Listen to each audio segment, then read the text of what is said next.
Bonjour, hello tout le monde, soyez une fois encore les bienvenus sur ISN Info, la nouvelle source de l'information. Aujourd'hui, on va continuer sur notre apprentissage du langage Python. Et comme la fois passée, on a parlé des fonctions, on va continuer et voir comment est-ce qu'on peut toutefois créer une fonction qui peut toutefois nous aider à détecter les nombres premiers comme on avait eu à faire au niveau des boucles et des conditions. Donc là, à la fois passée, on a eu à parler, on a eu à discuter de long en large que les fonctions, il y a les fonctions très simples qui sont des fonctions sans paramètres, les fonctions avec paramètres et les fonctions de retour, ce qui permet de faire quoi?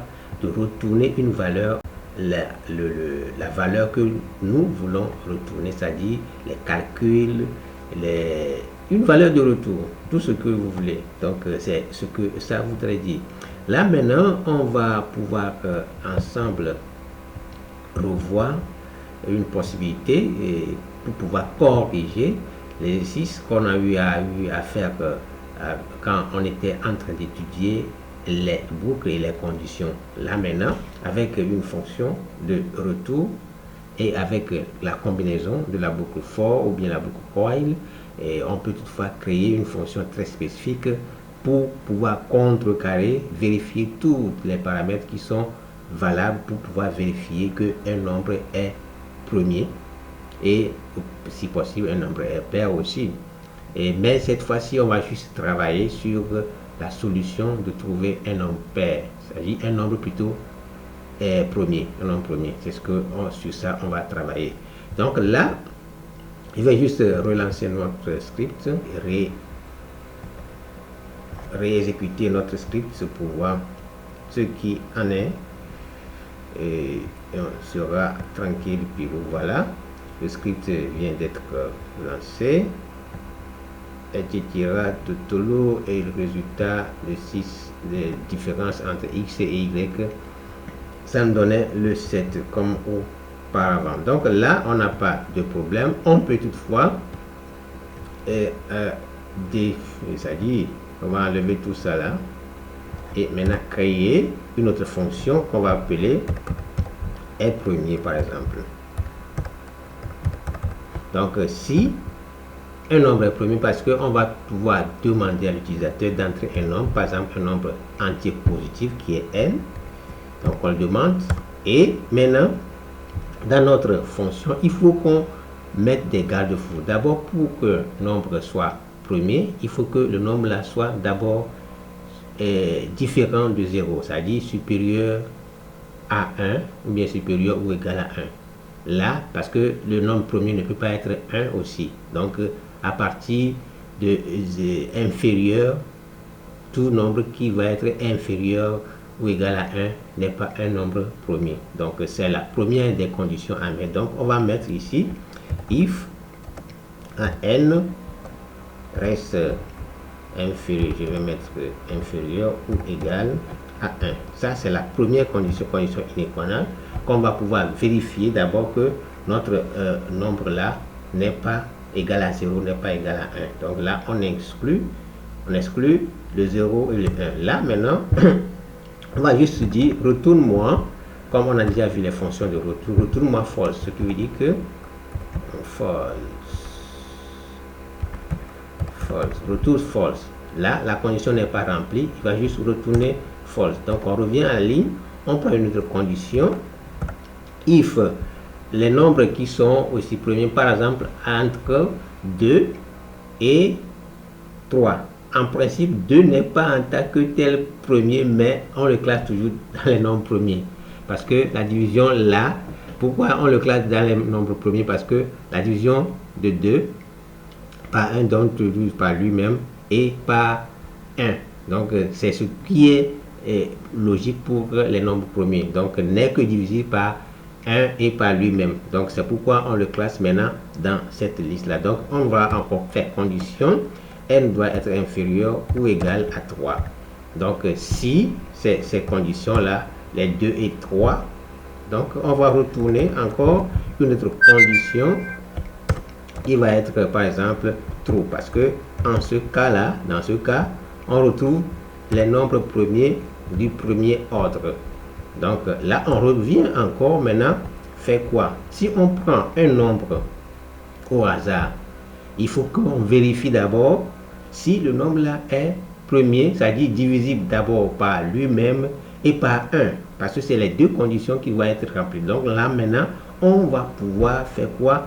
Faire une boucle sur ce nombre. Par exemple, on donne un grand nombre, il faut faire une boucle sur ce nombre pour pouvoir déterminer si ce nombre là est divisible par lui-même et par 1. Donc c'est la condition là, on va pouvoir passer. Maintenant, on va mettre for int, for par exemple i in range. On prend le range.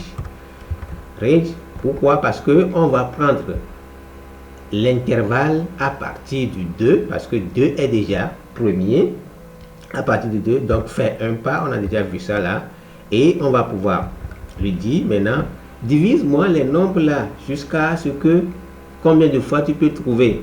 Si tu trouves le nombre de fois, si c'est seulement par lui-même et par 1, ça passe. Donc on prend donc ce nombre là, le n, qu'on va pouvoir demander à l'utilisateur.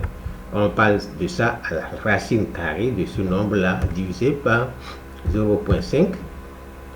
et maintenant avec le tout là, il faut qu'on ajoute plus 1. Pourquoi plus 1? Quelqu'un peut le dire.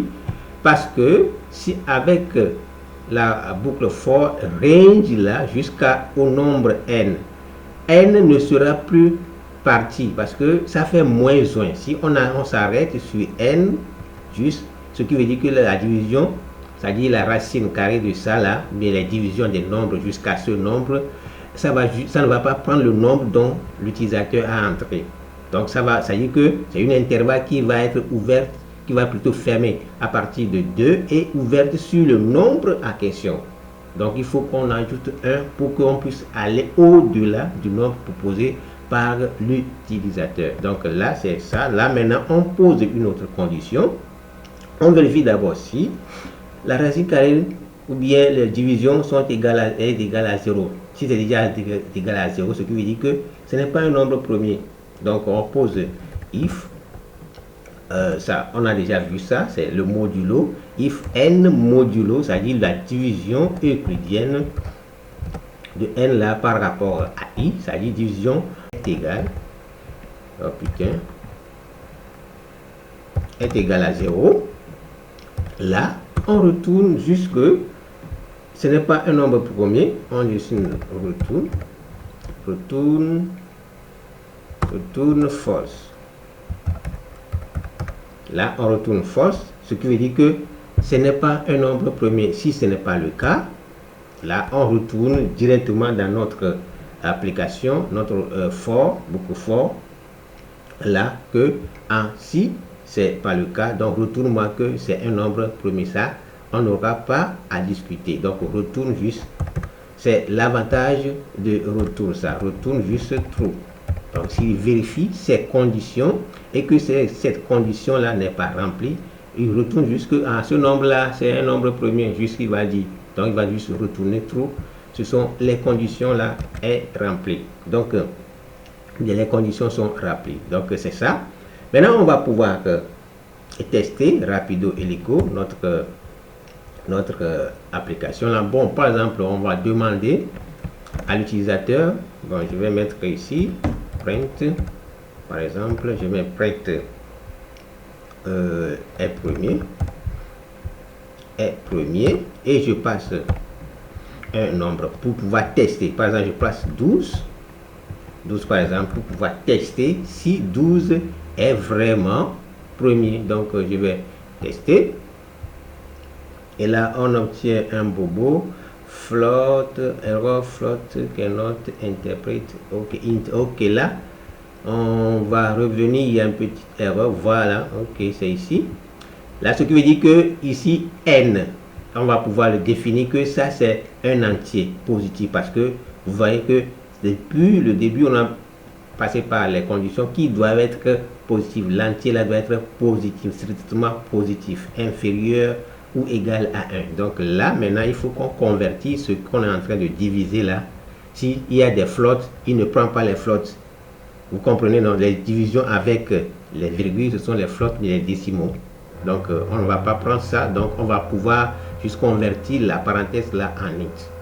Donc on va mettre juste ici int et on va pouvoir tester. On teste le résultat. Donc il nous renvoie ici false, ce qui veut dire que 12 n'est pas premier. On va vouloir tester un autre nombre, 15 par exemple. Là aussi 15 aussi, c'est false. Là je vais effacer le terminal comme ça. Oh, pas de quitter, mais effacer le terminal. Et maintenant on va relancer le script en question. Voilà, false, on a false. On va aussi retester un autre nombre, par exemple le nombre 11 qui est toujours premier. Donc c'est true, ce qui veut dire que le 11 là est un nombre premier. Donc là maintenant on va pouvoir faire quoi? Là c'est juste pour faire le test.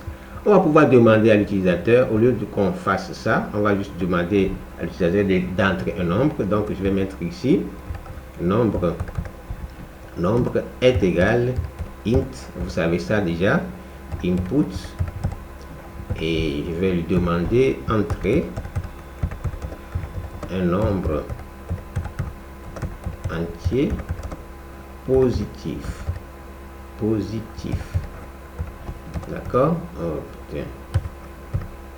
Donc on va lui demander à l'utilisateur d'entrer un nombre entier positif. Dès qu'on trouve cet entier positif là, maintenant on va pouvoir tester l'entier positif là. Donc là il faut qu'on mette encore une condition pour aller plus rapidement. On va encore tester if, par exemple, if est premier. Donc je vais laisser ceci. On va tester d'abord est premier.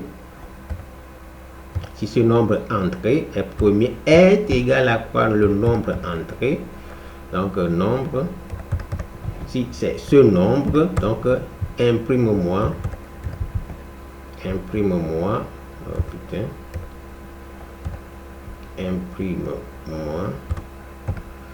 imprime-moi f,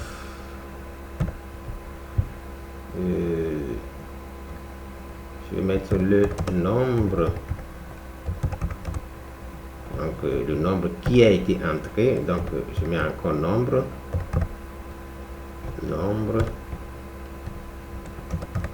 est premier. Là on est content, on met un emoji et on rit et on fait ça là, pouce en l'air. Et si ce n'est pas le cas, on boucle avec le else comme d'habitude. Else, si ce n'est pas le cas, print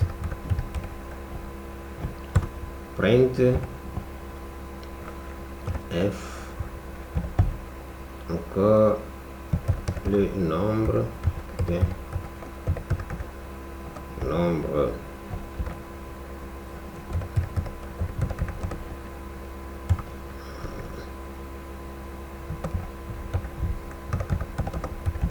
pas premier. Donc là on va pouvoir rester tranquille pilou et on va voir si l'utilisateur va entrer n'importe quel nombre et on va pouvoir lui dire que c'est un nombre que vous avez rentré n'est pas premier ou n'est pas premier ou bien n'est pas premier. Donc là maintenant on va juste lancer notre script. Là on va aussi ajouter un emoji. On va ici dire on va mettre ouais, on va dire c'est pas ça, mais qu'est-ce qu'on va encore pousser? Non, mais une croix que ce n'est pas le cas. Donc là maintenant on relance notre script.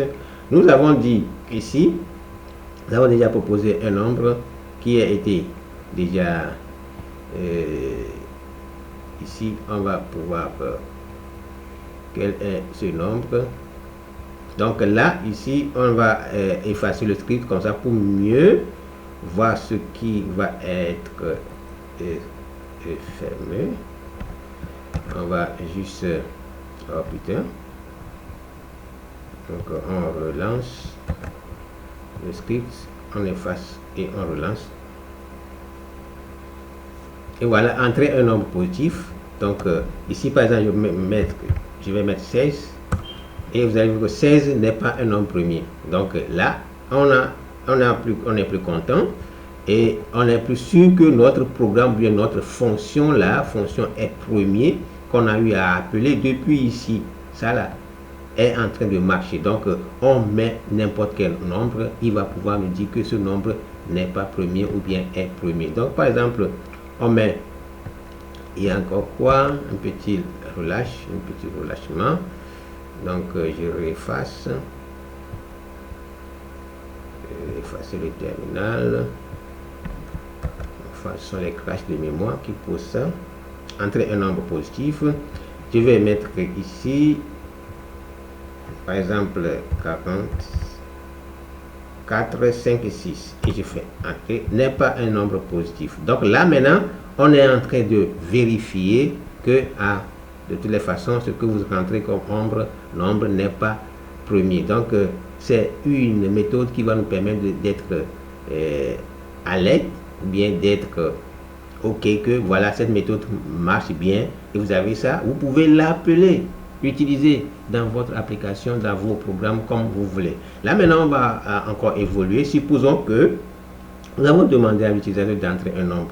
Donc que si ce nombre est premier ou ce nombre n'est pas premier, on va pouvoir lister, par exemple demander à l'application via la méthode là de pouvoir lister maintenant tous les nombres premiers qui se trouvent à partir du 2 jusqu'à ce nombre là. Donc jusqu'à ce nombre là plus 1, comme il faut toujours utiliser plus 1 pour pouvoir rattraper le nombre que vous avez rentré ou bien vous avez demandé ou bien l'utilisateur a eu à rentrer. Donc là maintenant on va juste revérifier ici avec une boucle for. Donc si je mets for, par exemple je mets un nombre A, ça dit le A là va être quoi? Va être le nombre premier détecté en partie de 2 jusqu'à le nombre choisi. Donc je vais mettre juste ici in range, je vais mettre juste in range, donc je mets entre parenthèses de 2 jusqu'à au nombre qu'il va rentrer, c'est-à-dire le nombre là, donc je mets ça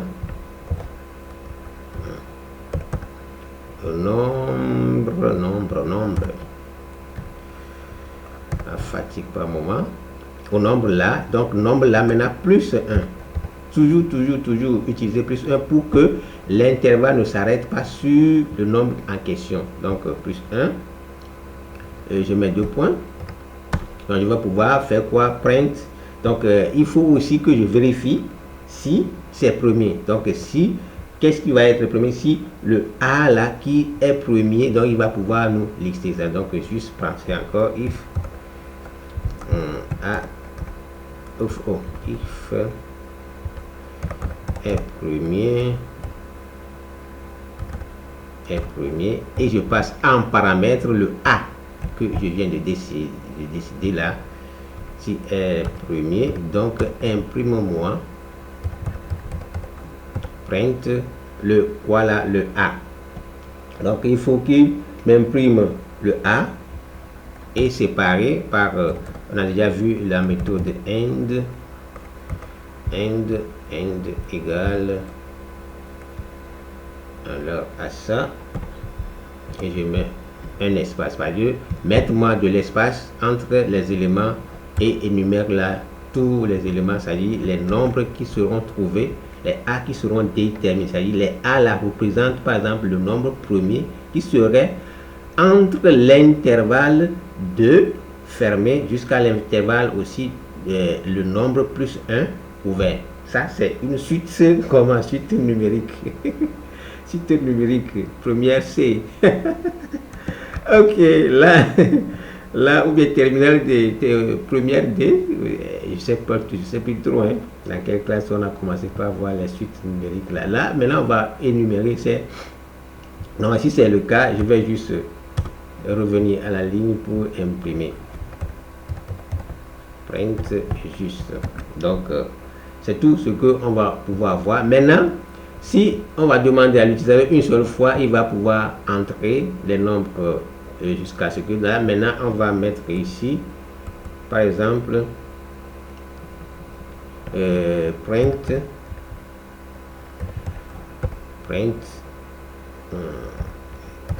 les nombres. Ça, c'est juste pour pouvoir s'amuser. Et les nombres premiers qui existent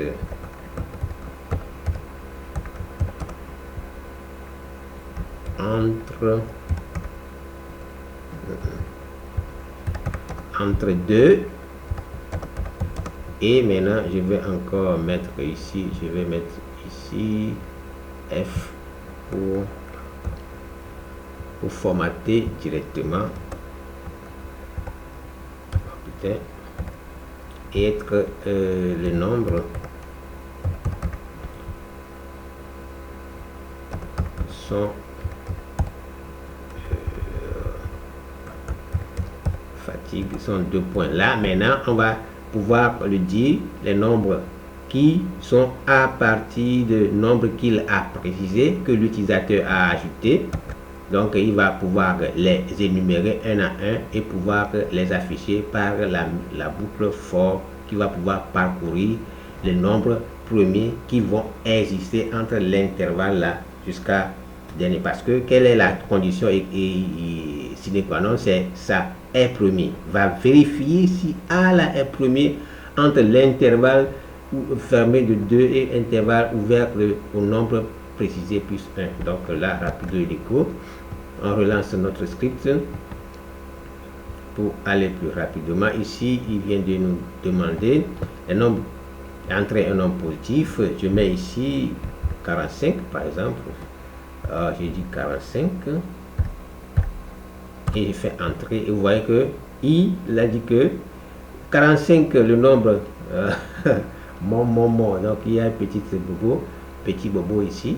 Donc 45 n'est pas premier d'abord et maintenant il avait les nombres premiers qui existent entre 2 et 45 sont maintenant de jusqu'à 43.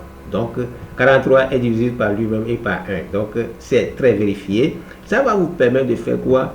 D'avoir la possibilité de pouvoir contrôler votre application, votre programme, et vous n'avez plus à répéter les mêmes choses, les mêmes formules, et que la formule a été écrite une seule fois et c'est fini. Juste vous appelez la fonction. Là vous voyez que ici par exemple je n'ai pas eu à redéfinir encore la fonction, mais j'ai juste appelé la fonction là et je vais passer une autre paramètre carrément, une paramètre qui va pouvoir vérifier si les nombres entre le nombre les nombres premiers entre le nombre entré par l'utilisateur par hasard.